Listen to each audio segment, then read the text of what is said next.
Are you saying there that the United States did not see intelligence that the Supreme Leader had ordered weaponization? That's irrelevant. I think that question being asked in the media, that's an irrelevant question. No, they have that is the key point in U.S. intelligence assessments. You know that. No, it's not. Yes, it was. No, it's not. The political decision had not been made. I know that better than you know that, and I know that that's not the case. But I'm asking you whether the order was given. And the people who say that, it doesn't matter if the order was given. They have everything they need to build nuclear weapons. Why would you bury things in a mountain, 300 feet under the ground? Right. Why would you bury why do they have 60% enriched uranium? You don't need 60% enriched uranium. The only countries in the world that have uranium at 60% are countries that have nuclear weapons. Because they can quickly make it 90. They have all the elements. They have. Why do they have a space program? Is Iran going to go to the moon? No, they're trying to build an ICBM. No, but that's a question. That's a question of intent. And you know, in the intelligence assessment, that it was that Iran wanted to be a threshold state and use this leverage. I'm talking about the public March assessment, and that's why I was asking you if you know something more from March. But that's also an inaccurate representation of it. That's an accurate representation of it. That's not how intelligence is read. That's not how intelligence is used. Here's what the whole world knows. Forget about intelligence. What the IAEA knows.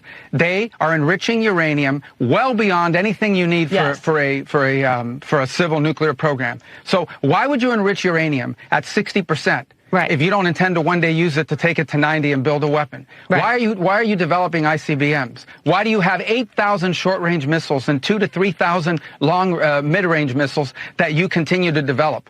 Why do you do all these things? They have everything they need for a nuclear weapon. They have the delivery mechanisms. They have the enrichment capability. They have the highly enriched uranium that is stored. Yes. That's all we need to see. Right. Well, especially in the hands of a regime that's already involved in terrorism and proxies and all kinds of things around. They are the source of all instability in the Middle East. No one's disputing that. I'm not doing that here.